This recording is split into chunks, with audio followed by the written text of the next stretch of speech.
안녕하세요.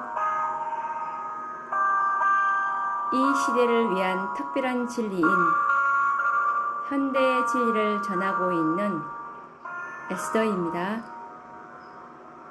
오늘은 지혜 있는 자는 깨달을 진저라는 책으로 지난 시간에 이어서 말씀을 계속 이어나가도록 하겠습니다. 지난 시간에 요한계시록 17장에 대해서 연구해 보기 시작했는데요. 오늘 또 17장을 계속 이어서 연구해 보도록 하겠습니다.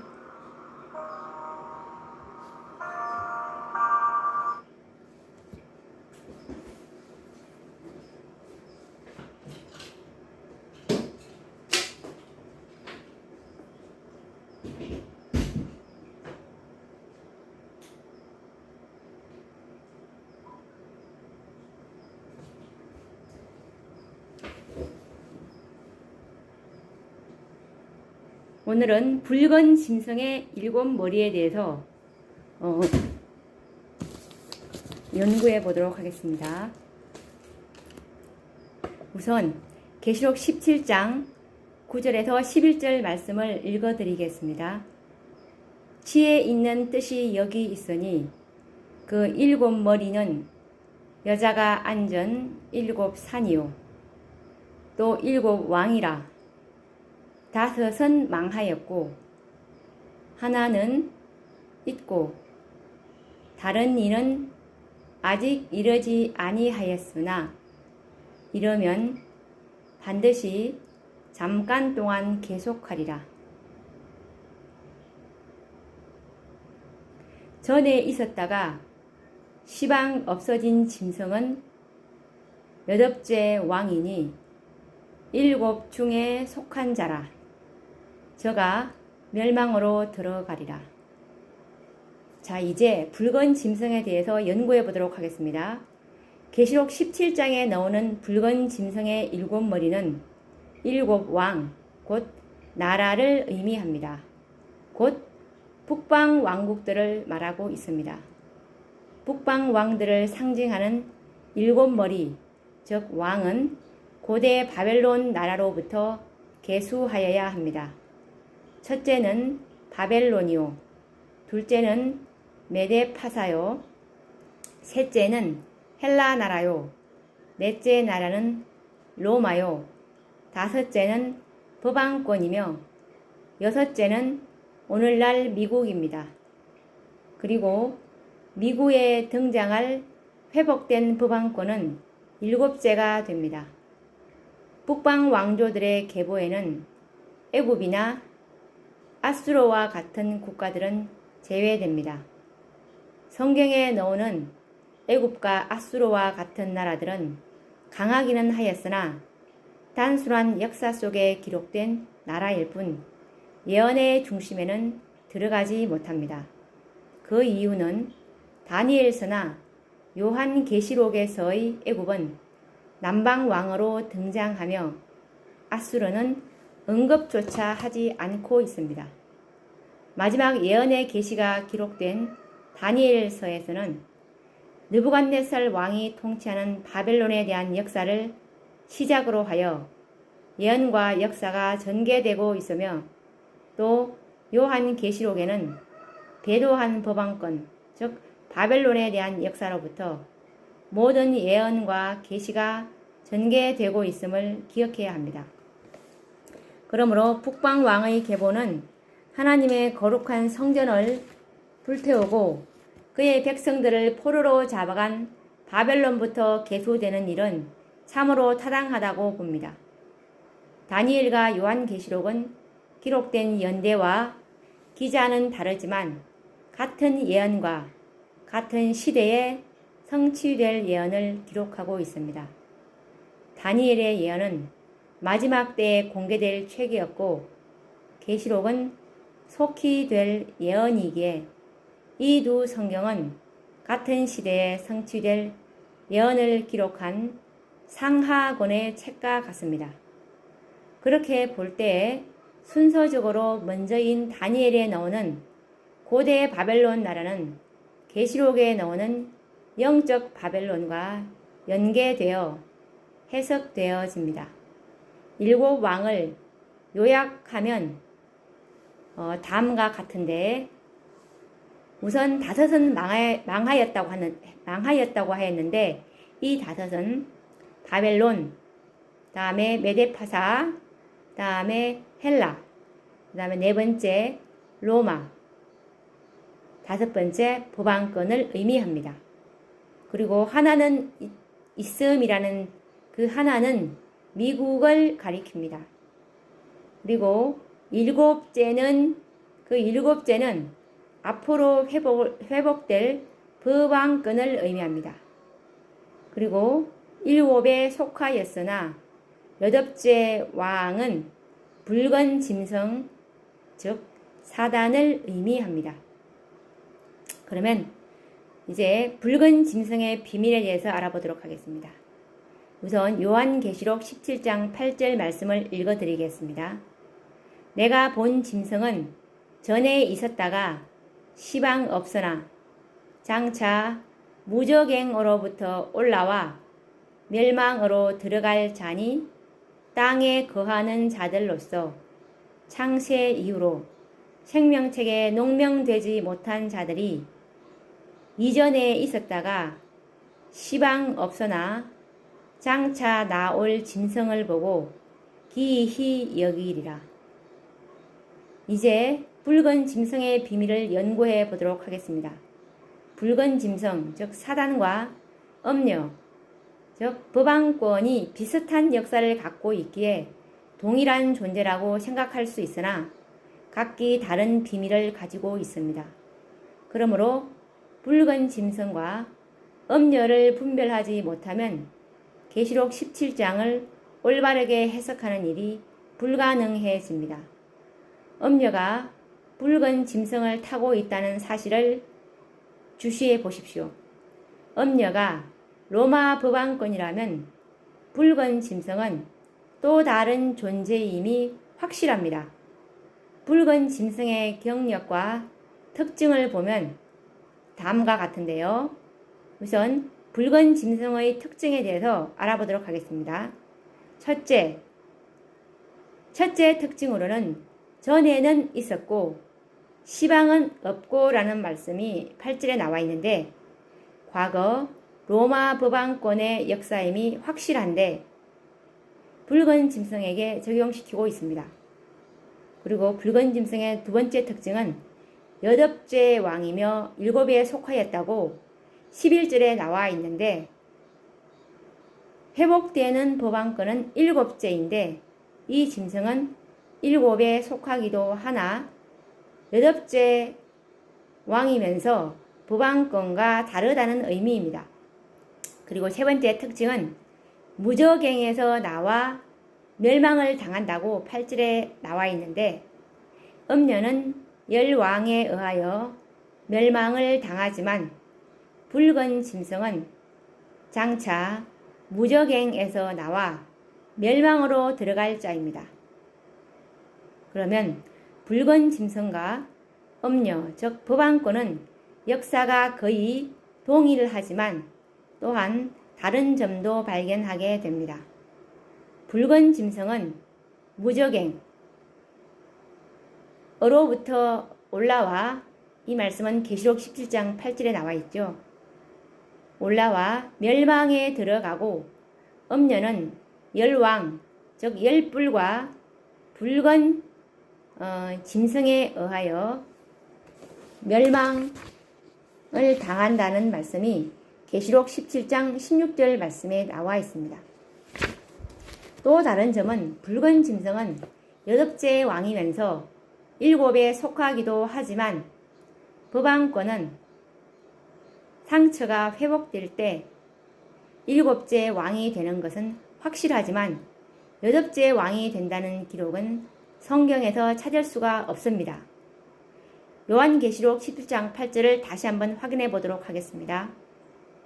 내가 본 짐승은 전에 있었다가 시방 없으나 장차 무저갱으로부터 올라와 멸망으로 들어갈 자니.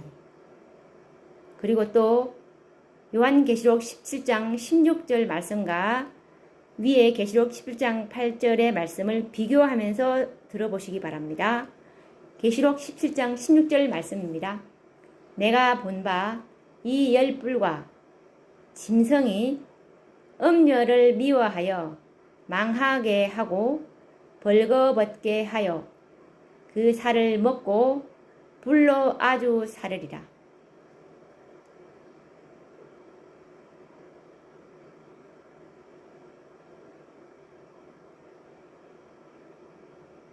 그러면 음녀와 붉은 짐승을 한번 요약해서 비교해 보도록 하겠습니다. 음녀는 칼에 상하여 죽게 되었으나 다시 회복되게 된다는 말씀이 계시록 13장 3절에 나와 있는 반면에 붉은 짐승은 전에는 있었으나 시방은 없다는 말씀이 계시록 17장 8절 11절에 나와 있습니다. 그리고 음녀는 일곱째 왕으로 회복된 법왕권인 반면에 붉은 짐승은 일곱째에 속하나 여덟째 왕입니다. 그리고 음녀는 열국과 붉은 짐승에 의하여 멸망당한다는 말씀이 요한계시록 17장 16절 말씀에 나와 있는데 붉은 짐승은 무저갱에서 나와 멸망으로 들어간다고 요한계시록 17장 8절과 11절에 나와 있습니다. 그러면 여덟째 왕이나 일곱 중에 속한다는 의미가 무엇인지 한번 연구해 보도록 하겠습니다. 요한계시록 17장 11절 말씀을 읽어 보겠습니다. 전에 있었다가 시방 없어진 짐승은 여덟째 왕이니 일곱 중에 속한 자라. 저가 멸망으로 들어가리라. 붉은 짐승 곧 사단이 여덟째 왕이면서 어떻게 일곱째에 속하게 되는지 그 비밀을 연구해 보도록 하겠습니다. 전에 있었다가 시방 없어진 짐승은 여덟째 왕이니 일곱 중에 속한 자라. 저가 멸망으로 들어가리라 라는 말씀은 무엇을 의미하는 것일까요? 이 말씀을 보면 법왕권의 역사와 붉은 짐승의 역사를 동일하게 말하고 있습니다. 나폴레옹 혁명 정부에 의하여 칼에 상하여 죽게 되었으나 다시 회복될 법왕권의 예언과 전에는 있었고 시방은 없고 또 장차 나올 것으로 예언된 붉은 짐승의 경력은 동일하기 때문입니다. 바로 이와 같은 사실 때문에 성경을 연구하는 많은 사람들을 혼란스럽게 하고 있습니다. 그렇다면 사단과 법왕권의 역사를 동일하게 설명하는 이유와 근거를 성경과 예언의 신에서 찾아야 합니다. 반드시 이 문제를 풀어줄 열쇠가 되는 말씀이 있을 것입니다. 이제 이 말씀의 진정한 뜻이 무엇임을 깨닫기 위하여 다시 한번 음녀와 붉은 짐승에 대하여 생각해 보도록 하겠습니다. 음녀가 붉은 짐승에 올라타고 있으나 개체는 분명 다르며 존재는 다르지만 함께 왕권을 공유하고 있다는 사실을 상기해야 합니다. 음녀가 붉은 짐승을 타고 있다는 것은 법왕권의 부와 권세와 능력이 바로 사단으로부터 온 것임을 깨닫게 됩니다. 이미 계시록 13장 1절에서 2절까지에서 공개하고 있는 비밀입니다. 계시록 13장 1절에서 2절 말씀을 읽어드리겠습니다. 내가 보니 바다에서 한 짐승이 나오는데 뿔이 10이요 머리가 7이라 그 뿔에는 면류관이 있고 그 머리들에는 참남된 이름들이 있더라. 내가 본 짐승은 표범과 비슷하고 그 발은 곰의 발 같고 그 입은 사자의 입 같은데 용이 자기의 능력과 보좌와 큰 권세를 그에게 주었더라. 사단은 지상의 대리자 로마 법왕권을 이용하여 하나님의 율법을 짓밟고 변경시키므로 하나님보다 자신이 더 높은 위치에 서려고 하였습니다. 각시대의 대쟁투 446페이지 말씀을 읽어보겠습니다. 법왕권은 오직 하나님의 율법을 변경시킴으로써 자신을 하나님보다 높일 수 있었다. 그리고 누구든지 이와 같이 변경된 율법인 것을 알면서도 그것을 준수하는 자와 그 율법을 변경시킨 자에게 최상의 영광을 돌리는 셈이다.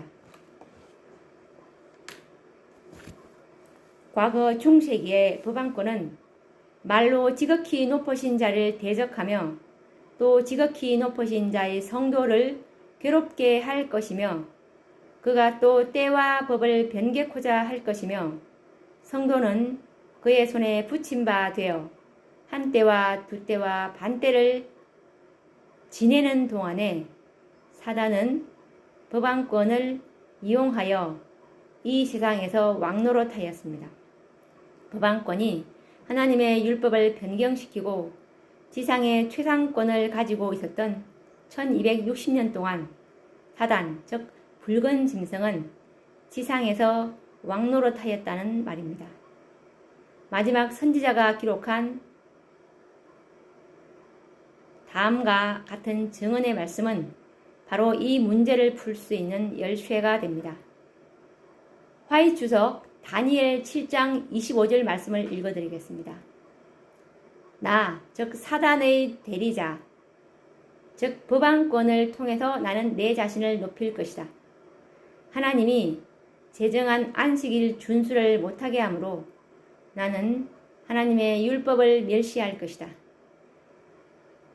나와 너 사이에 너희 대대의 표징이라는 말을 나의 안식일 편에다 적용하도록 할 것이다. 이렇게 함으로 세상은 나의 것이 될 것이며 나는 세상의 왕이 될 것이며 땅의 통치자가 될 것이다.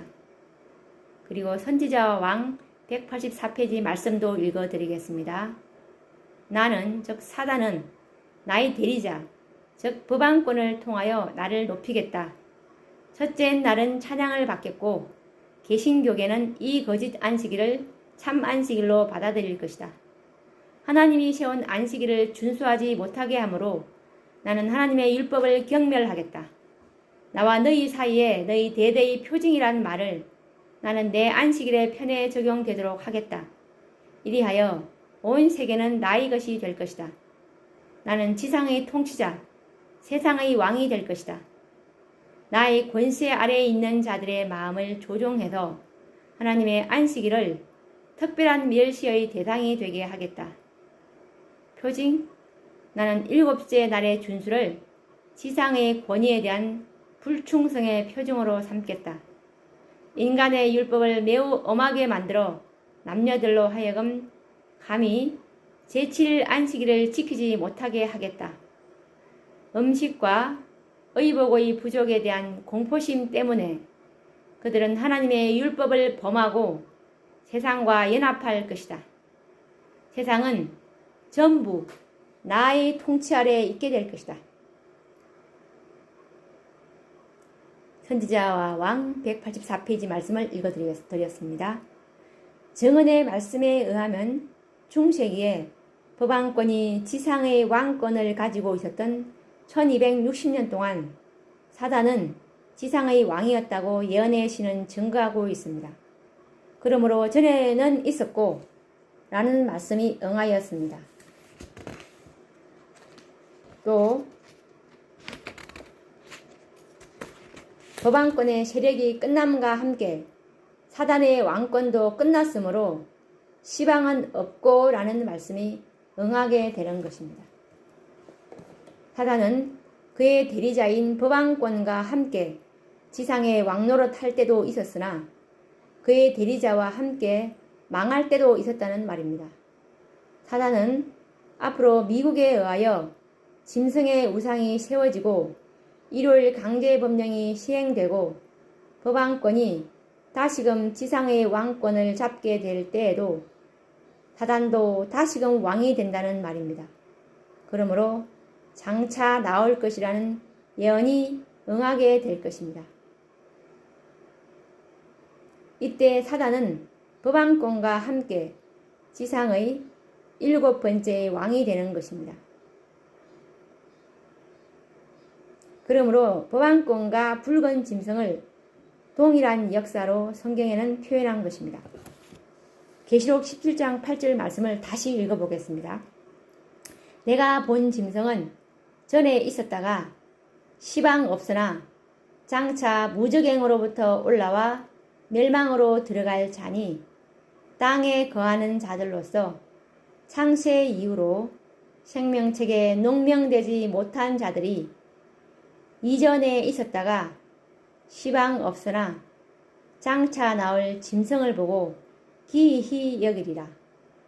그런데 성경은 붉은 짐승, 곧 사단의 왕권을 설명하면서 7번째보다 8번째의 왕이 됨을 먼저 언급하고 나중에 7에도 속하는 왕이라고 말씀하십니다.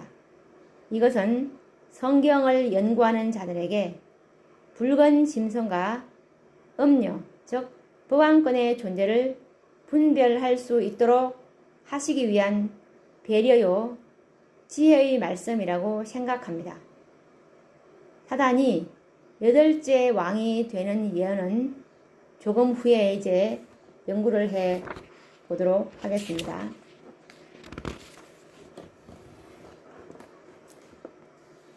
사단이 무저갱에서 올라옴이라는 말씀을 무슨 의미인지 알아보도록 하겠습니다. 우선 계시록 17장 8절 말씀을 읽어보겠습니다. 내가 본 짐승은 전에 있었다가 시방 없으나 장차 무저갱으로부터 올라와 멸망으로 들어갈 자니. 붉은 짐승, 즉 사단이 무저갱에서 올라와 멸망으로 들어간다고 기록되어 있습니다. 무저갱이 무엇일까요? 사전적인 의미는 밑 닿는 데 없이 깊은 구렁텅이라는 의미로 사용됩니다. 그러나 성경에서 말하는 무저갱은 그리스도의 재림으로 성도들은 하늘로 승천하고 모든 악인들은 죽고 없는 공허한 이 세상을 무저갱이라고 말씀하고 있습니다. 사단은 바로 이 무저갱에서 1000년간 갇혀 있을 것입니다. 계시록 20장 1절에서 3절까지 말씀에서 이 사실을 확인해 보겠습니다. 또 내가 보매 천사가 무저갱 열쇠와 큰 쇠사슬을 그 손에 가지고 하늘로서 내려와서 용을 잡으니 곧 옛 뱀이요 마귀요 사단이라 잡아 1000년 동안 결박하여 무저갱에 던져 잠그고 그 위에 인봉하여 1000년이 차도록 다시는 만국을 미혹하지 못하게 하였다가 그 후에는 반드시 잠깐 놓이리라. 붉은 짐승인 사단이 장차 무저갱으로부터 올라와 멸망으로 들어갈 자, 계시록 17장 8절에서 말하는 말씀은 무슨 의미일까요? 그리스도의 재림 이후 의인들은 하늘에서 복천년 동안 왕노릇이 예언되어 있습니다. 첫째 부활에 참여하는 자들은 복이 있고 그들이 하나님과 그리스도의 제사장이 되어 1000년 동안 그리스도로 더불어 왕노릇하리라. 계시록 20장 6절 말씀. 그리고 1000년이 지나면 그리스도와 의인들은 새 예루살렘 도성과 함께 이 땅으로 내려올 것입니다. 그때 이 지상에 잠들어 있던 악인의 부활이 있을 것이라는 말씀이 사도행전 24장 15절에 성경은 기록하고 있습니다. 바다 모래와 같은 많은 악인들이 부활할 것입니다.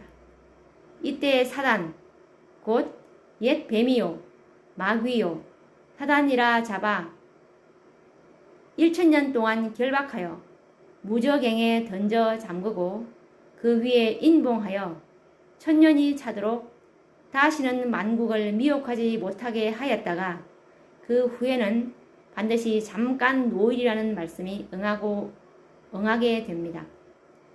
악인들의 부활은 사단으로 하여금 활동을 재개할 수 있으므로 무저갱에서 올라와 잠시 노일이라는 말씀이 응하게 되고 곧 이어 영원한 멸망에 들어가게 될 것이라는 계시록 17장 11절의 예언이 성취되게 됩니다. 뿐만 아니라 이때부터 사단은 이 지상의 8째 왕이 되는 순간이기도 합니다. 그러면 사단이 어떻게 8째 왕이 되는지 한번 알아보도록 하겠습니다. 우선 계시록 17장 11절 말씀을 읽어보겠습니다. 전에 있었다가 시방 없어진 짐승은 8째 왕이니 7 중에 속한 자라. 저가 멸망으로 들어가리라. 이제 사단이 어떻게 8째 왕이 되는지 생각해 보도록 하겠습니다.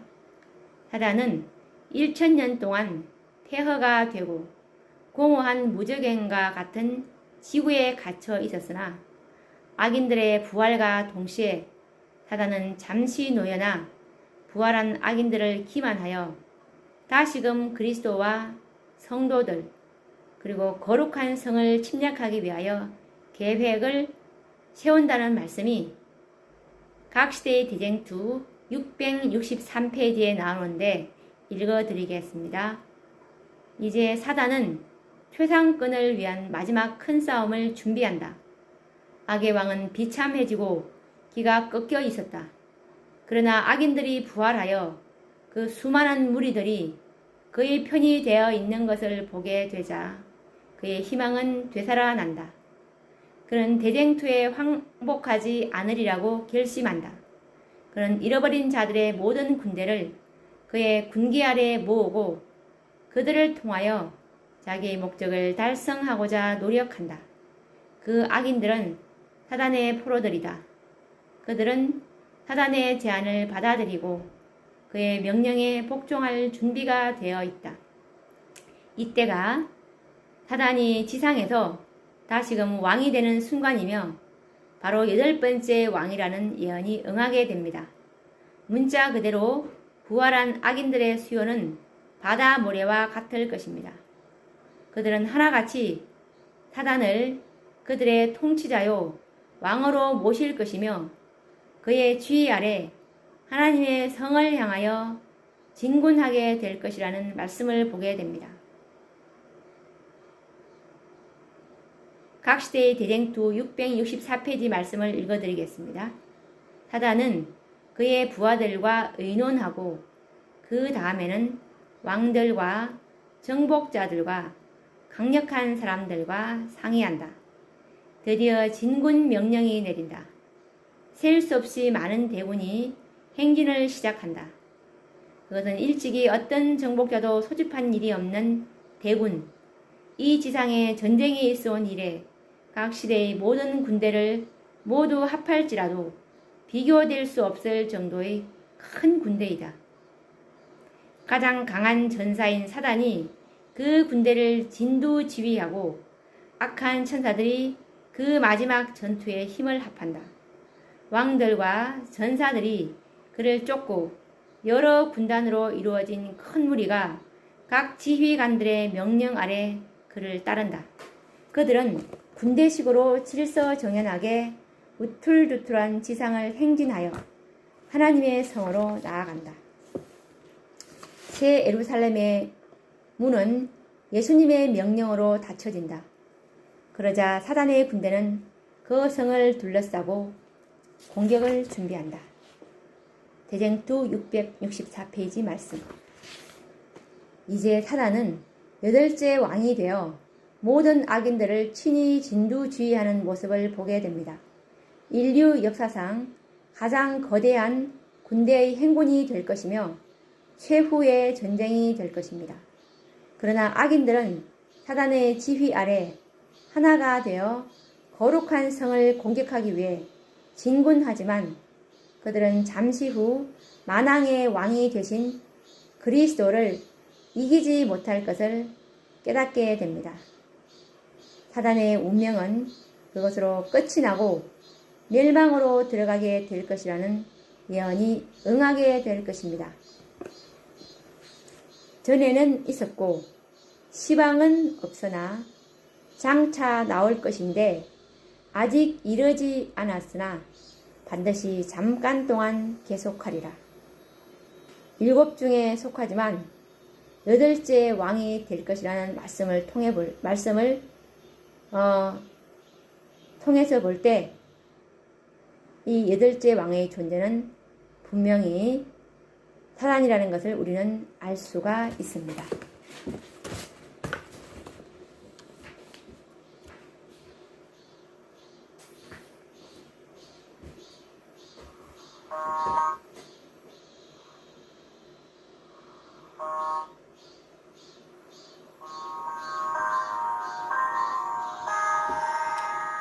오늘 우리가 계시록 17장에 나와 있는 8번째 왕에 대해서 우리가 알아보았습니다. 다음 시간에는 계시록 17장을 계속 더 연구해 보도록 하겠습니다. 아직 계시록 17장에 연구할 말씀이 좀 있는데요. 몇 시간은 좀 더 써야 될 것 같습니다. 다음 시간에 뵙겠습니다. 감사합니다.